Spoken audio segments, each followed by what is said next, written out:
Happy Father's Day, everybody. We're here for Hudson Valley Cider Week. This is our first ever virtual cider week. I'm Dan O'Brien. I'm head cider maker with Merchant's Daughter Hard Cider. This is Dan Sabia. He's the mastermind behind Wood Fire Food. And today we're going to be making a dish. Dan's going to prepare it for us using an open fire here, and we're going to pair the Merchant's Daughter Hard Dry Cider with a thick cut pork chop here, and I'll let Dan tell you a little bit more about the dish. And so why don't we get started? Beautiful. So today we are preparing a Hemlock Hills center cut pork chop with charred leeks, smoked olives, all marinated in dried cider. The biggest question I always get asked as a chef is, what are the secrets to cooking? And it's a very simple answer. It's one word, and it's called salt. So everything that we season here is always very, very aggressive because we are cooking out on grills. We're cooking over fire, and about 50% of whatever you put onto the piece of meat or vegetable itself is going to fall through the grate. So very liberal on your seasoning. This is a special salt that our company makes here, which is our pork salt. Essentially has about 40 pounds of dehydrated pork skin in it, fennel pollen, Aleppo pepper, a little bit of smoked olives, and kosher salt, all mixed together. And we like to salt every single part of the pork itself.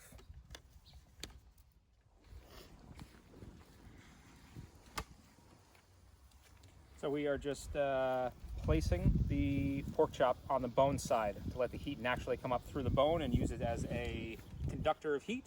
And we'll kind of let that slow roll as we start to prep the rest of the dish. All right, so our next step is going to be to prep our leeks. Our leeks are coming from Morningstar Farm, which is located up in the Hudson Valley. We are obviously at the start of our summer season right now. So we're still working with a lot of alliums, garlic, spring onions, garlic scapes, and things of that nature.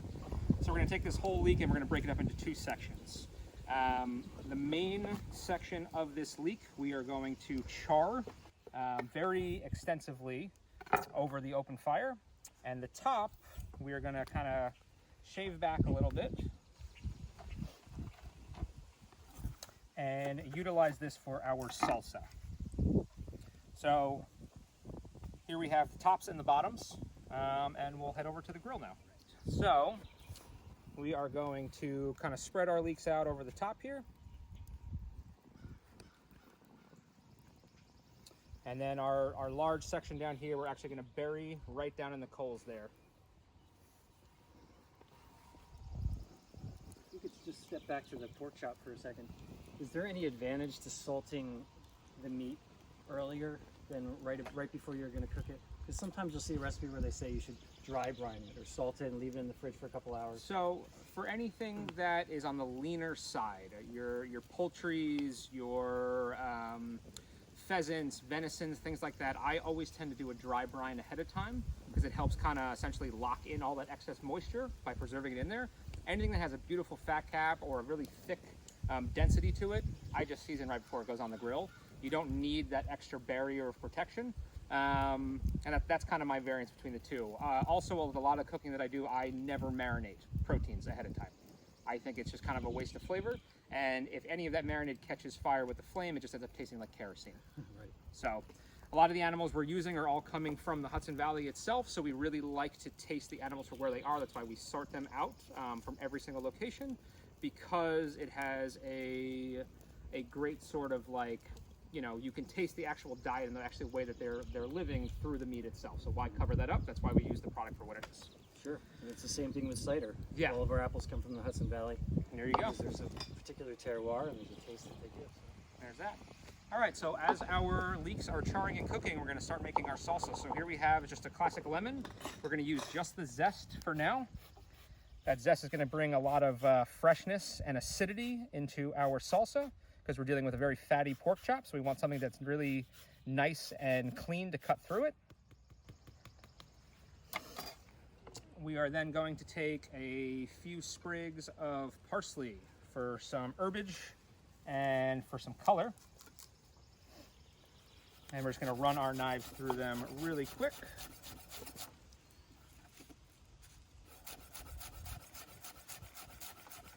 Parsley is like a very sort of neutral flavor. It keeps it very Not too sweet, not too savory, just right in the middle, just gives you that nice greenness. Chlorophyll, which is always a fun term to use when talking about herbs, it has a distinct flavor, so it's very sort of like grassy and just fresh. So I always tend to start most of my sauces with just straight parsley, and then depending on what we're cooking or the season that we're in, we'll add the herbs that are at the climax of flavor at that sort of time. Now I noticed you used only the zest. Is there a plan to use any of the juice? So we'll use the juice at the end. I always add my acid to any of my herb sauces right before we serve it for two reasons. One, I don't want the herbs to turn brown, and two, that freshness of just that pure, sweet acid is exactly what you want right before it goes to the plate. You don't want it to warm up because it starts to lose its acidity. So we focus on that. So right now we just have a little bit of lemon zest, a little bit of parsley. We're going to add a little bit of Aleppo pepper, which is a North African pepper. It is very sweet and acidic, adds a really beautiful color. We're going to add a touch of fennel pollen. This comes directly from the fennel flower itself, not the seed. So it is actually insanely floral, which I think is something that's very reminiscent to your cider. Oh wow, yeah. It seems to be like a lighter kind of fennel flavor, Yeah. not that heavy seed. Not that heavy sort of, like just that classic like anise flavor. And then we're going to take some of our smoked olives here, and we are going to quickly crush them, and then give them a quick chop and add them in. This is going to add some fattiness to the salsa, a little bit of brininess, and just a really clean smoke flavor over the top. So we're going to be doing a lot of layering of flavors. Obviously we have things charring, we have things slow roasting all over the open fire, which in everybody's mind is, oh my god, it's barbecue, it's going to be so smoky. But the different style of how we cook this, from the different temperature usages to the height to the temperature across the board, we're actually able to layer our flavor into each dish, so it's not overpowering. And for those people who can't find Aleppo pepper or fennel pollen, I would imagine you could substitute some similar You can use, you can use obviously hot or sweet pimenton. You could use red chili flake, or you can use something as simple as like a little bit of cayenne or a little bit of chili powder. But just you have to be adjusting to your amounts, obviously, because the heat is different across the board. All right, so we are going to add a little bit of olive oil, and it's just enough to kind of bring everything together. We want this to kind of be like a paste almost. And we'll set that off to the side and wait for our leeks to continue charring. All right, so our leek tops are officially charred.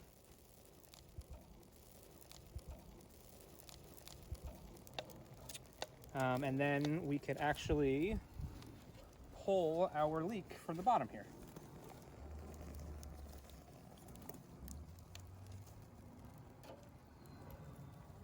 In the meantime, we will take our leek that has been buried in the coals, and we're going to wrap it in a towel so it starts to steam itself as we finish the rest of our salsa, and then work on our glaze for the pork chop itself.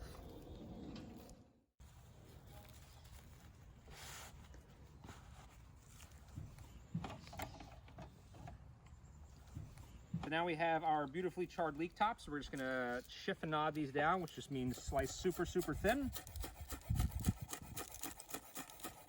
So you're gonna get nice sweetness from the allium, from the leek itself, and then nice bitterness from the charred part. And then this will just be a nice little contrast and flavor to the rest of our salsa.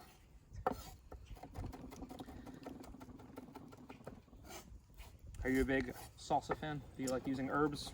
I'm a huge salsa fan. Beautiful. And yes, especially when you make it. There you go. There it is. Well, you've always got something really interesting and creative to add into it. Like, well, I normally throw the leek tops away, so there you go. So our main thing, and you'll see with a couple of ingredients we have coming up, our main thing was about, and because we are sourcing directly from every single farm within our area, and we aren't going to the big box stores, and we aren't going to the Baldors and everything else, it was about buying our product, but using every single aspect of it, because every part of it is money. Yeah. So at the end of the day, it's like, not only are we trying to save our product, whatever it is, but it's forcing us to get creative.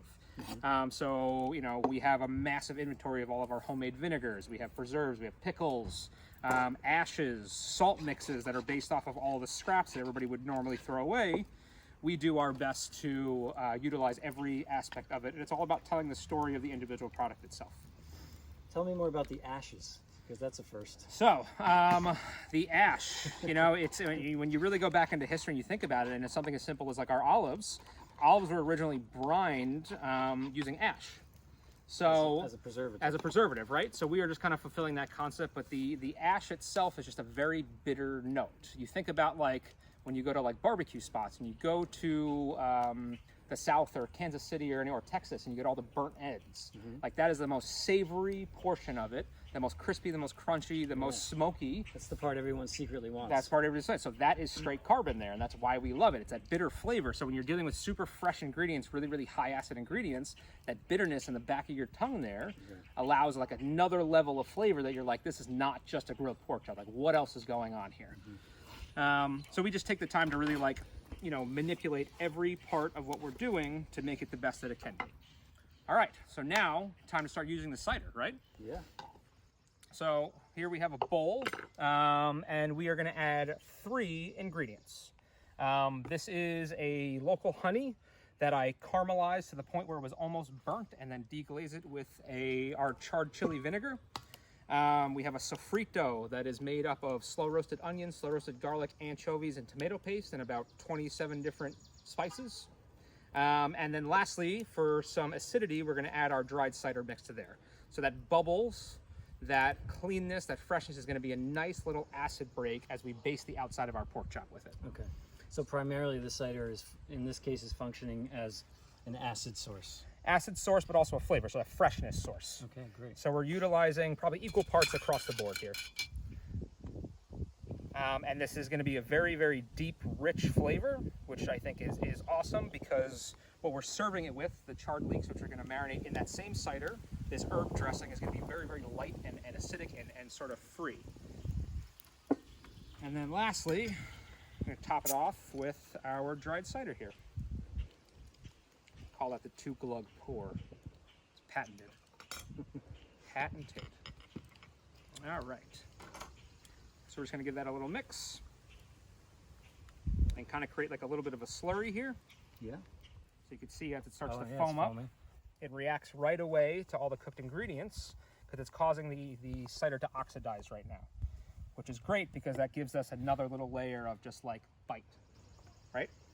So we're going to head over to our pork chop here. And this pork chop has been slowly kind of tempering all the way through the center.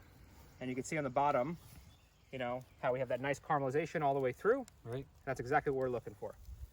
So while we're here, let me ask you, or Sure. go ahead and glaze, and then I have Yeah. a question for you.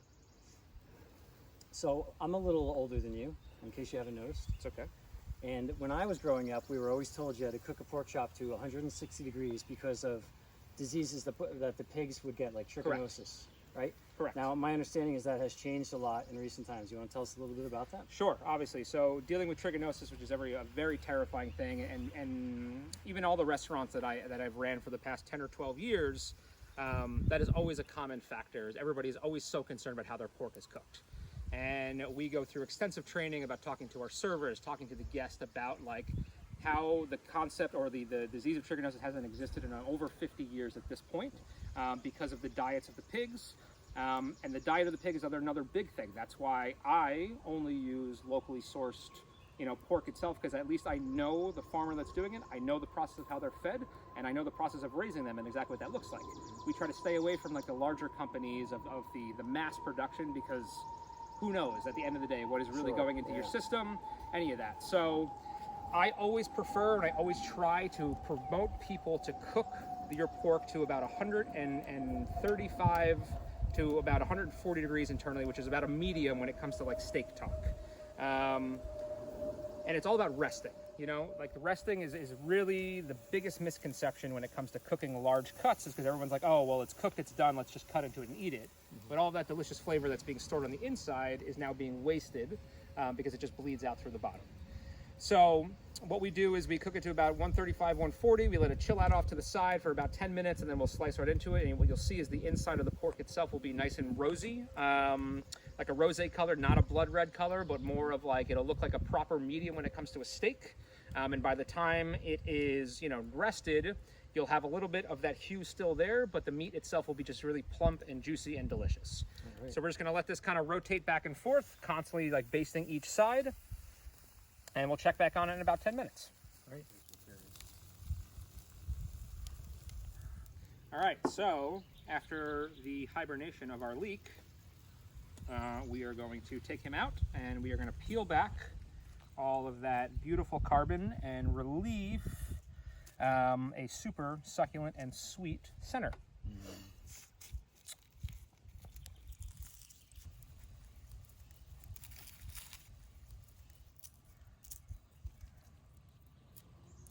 Okay, so what we're going to do now is take our super cooked through leek, super tender, and we're going to cut it into like little coins.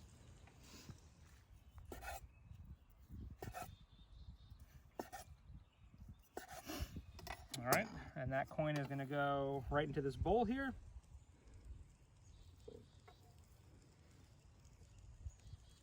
We are going to add a squeeze of fresh lemon juice. We are going to add a splash of cider, which is going to add a little bit of effervescence to our leeks. A little bit of olive oil to help balance out that acidity. And this is essentially like an escabeche, which is a very classic like Spain dish where it is a marination process through acidity. So all over Spain, you'll have leek escabeche, you'll have mussel escabeche, you'll have these dishes that are literally, think about like sushi, but they are cured essentially with high acid and high salt. Right. So it creates a really, really nice condiment over grilled meat. And then lastly, we're gonna take a little spoonful of our salsa here for color. And we're gonna drop that right in there, and then we're just gonna give this a mix. And I'm not worried about them all staying together. I want this to kind of become like a really chunky condiment. And then we're gonna add a little bit of salt for measure, and a little bit more of Aleppo pepper. And that is that.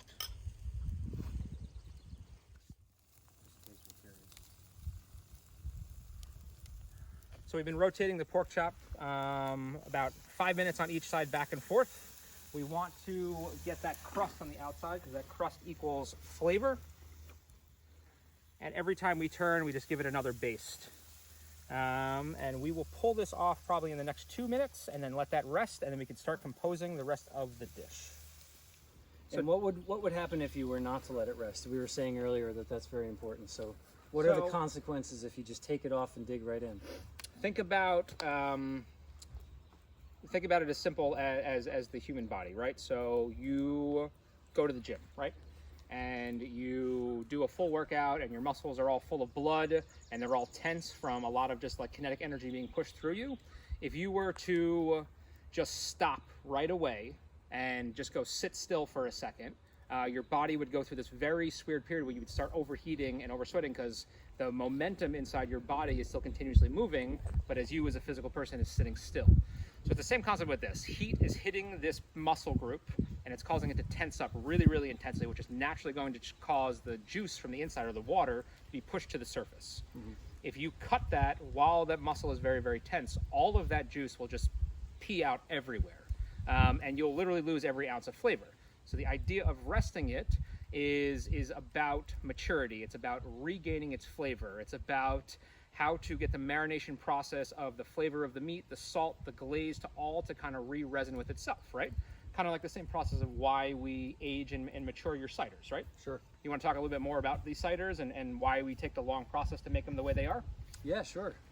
So basically, I used to be a winemaker. So I came from the wine world, and I'm a bit of a wine snob. And then when Christine, my partner, proposed that we start a hard cider company together, I wasn't so much interested in making cider perhaps the way that it's been made recently a lot. I was more interested in making it more like a wine because I like the delicacy, the aromatic nature of wine, the depth. And so the way that we do our ciders is that we take culinary apples. Sorry, the smoke is getting me here. So we take a blend of culinary apples, things you may have heard of, Northern Spy, Wine Sap, Ida Red, just a few that we use. And we ferment them really slowly at a lower temperature because we don't want to blow off all those pretty aromatics with the heat. And I'm very careful to not let any off flavors develop, so it's a very pure, clean process. And then we allow it to mature. We give it some time and we let it sit around, because if you drink it right away, it just has this yeasty, like fresh bread character, which is nice, but not really what I want in the cider. So the sugars haven't had a chance to mature yet. Yeah. Yeah. So we give it some time to mature before we bottle it. And the other thing that I'm very particular about is acidity. So we've talked a lot about acid here. There's something called malolactic fermentation, which would happen if you were to just leave the apple cider unprotected. The malic acid in that apple would start to convert to lactic acid, which is a softer acid, and I don't want that. So I stop the malolactic process early on so that it never happens, and you're left with a lot brighter acidity in the cider. And one of the reasons that it pairs great with food, and one of the reasons that it keeps you salivating and going for more. So I'm real big on the acid. So preserving aromatics, bright acid, two of the things that are really important in our ciders. Love it. So, I mean, when we first started talking, almost a year ago at this point, we did this dinner in an orchard, and it was all about, like, combining the Hudson Valley with cider in the area. And we had this conversation that I'm very anti-sweet. So it was all about like how to find a cider that actually worked. And in my mind and in my family's heritage, we come from Spain and Italy. The ciders that we usually drink are very high in acid, very dry. Sure, yeah. That's what I'm used to. So when we found out about each other, it was very exciting because there wasn't a producer in the area that was producing ciders in the way that you are in the wine sense. So writing a menu, literally it took us about 30 seconds to write it out, and we were able to kind of contrast all the way through, and that's why that relationship has first started, and I think that's why that relationship will always be there. Because it's just the understanding of how important acid is to an entire meal, for the longevity of a meal. Because food and wine and anything else can be exhausting. Your palate can get exhausted by things, but if you're constantly cutting it with acid, it's like refreshing it every single time. Absolutely. Beautiful. All right, we are going to remove this, and we're going to let that chill out for a little bit. All right. Wonderful. All right, so we are going to get to the plating process of this dish because we have finally gone through the full journey of leveling out all our flavors. We're going to add some crushed smoked olives to this, just for a little bit of meatiness and some brininess. And it's just a simple tear in half. I mean, this is backyard cooking, so we call it rustic, but it's refined at the same time. Just a little bit more olive oil. Olive oil is another very important aspect of the thing, right? Because we're so used to going to the store, we're buying canola oils, we're buying blended oils, we're buying oils that have been filtered 5, 6, 7, 12 times. Right. And it doesn't taste like anything anymore, right? Well, they've been bleached, they've been exactly. deodorized. So I am very, very aware of the olives that I use. Obviously the olives I use for this, but the olive oil we use as well. So I always like to use a first press olive oil, organic first press olive oil.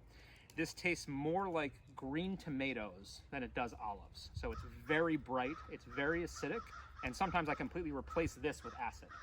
So I'll just put this on a dish and call it a day. I don't need to add anything else because this has the brightness to it. And that's why anytime I'm making a sauce to finish with, I always start with that. All right, so we have our leeks and smoked olives. We have our salsa verde. And then we have our cider and honey glazed pork chop.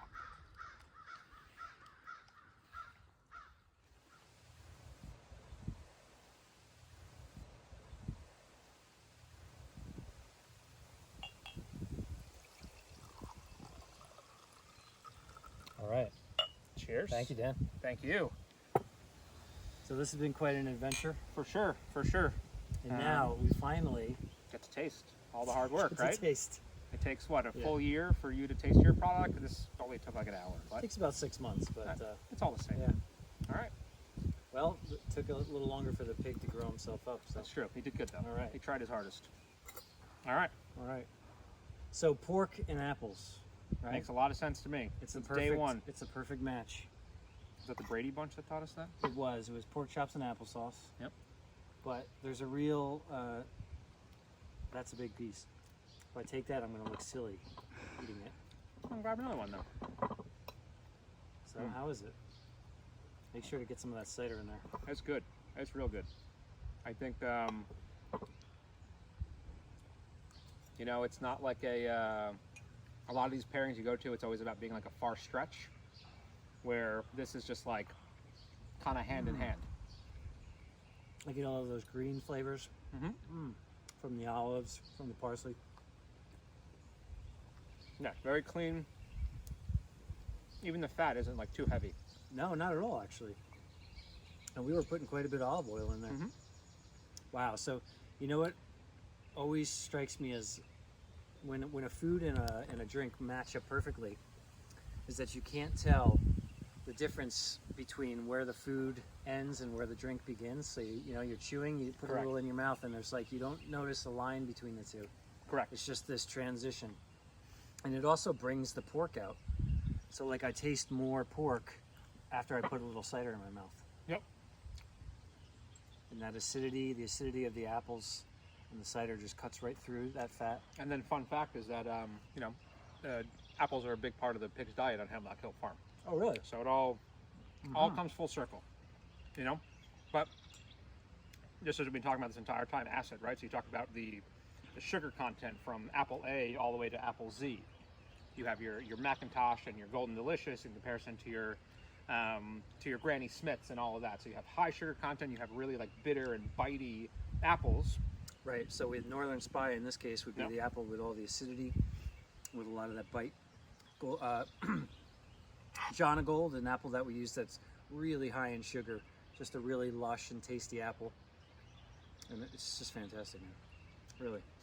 And so before we end, I wanted to ask you a little bit about the importance of the smoke. Yeah. Because I know Wood Fire Food is your company, and the whole premise behind it is that you cook everything over fire.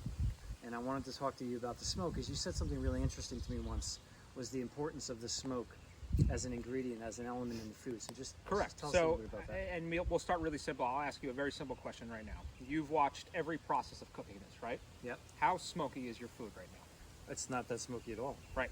So it's understanding that the quality of the ingredients are just as important over the wood and the style of how you cook it. So for me, smoke and fire is a very quintessential ingredient in what I cook. The same way that a spice is the same way that I operate around meat.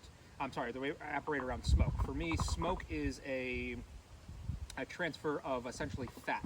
Smoke can coat your entire mouth. Smoke can overcompensate and exhaust your palate very quickly.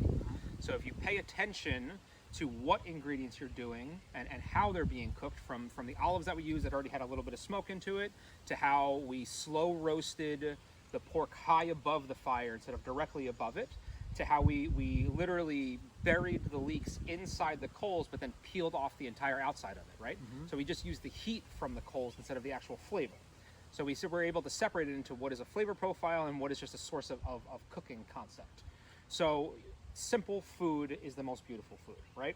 So any dish that you can cook with only using 3 ingredients and one of those ingredients is what you're cooking over, I think you'll have very, very clean flavors constantly. And when you pair it with really, really acidic ingredients, you're able to have a dish that we could literally sit here and pick at this all day and never get tired of. That's my plan. That is the plan, right? I think that's the biggest separation between like barbecue and this style of food. So this is more about indirect heat and understanding the concept of what it does, and where barbecue is very focused on getting every ounce of smoke into that ingredient. Yeah. But No, I love that. I love the subtle way that the smoke just supports everything. Yep. Well, thank you, man. I really appreciate it. Thank you. This was awesome. Yeah. Thank you. So happy Father's Day to everybody out there. And hope you guys enjoy the rest of the Hudson Valley Cider Week events. And we'll see you soon. Yeah, we'll see you soon. Cheers. Thanks.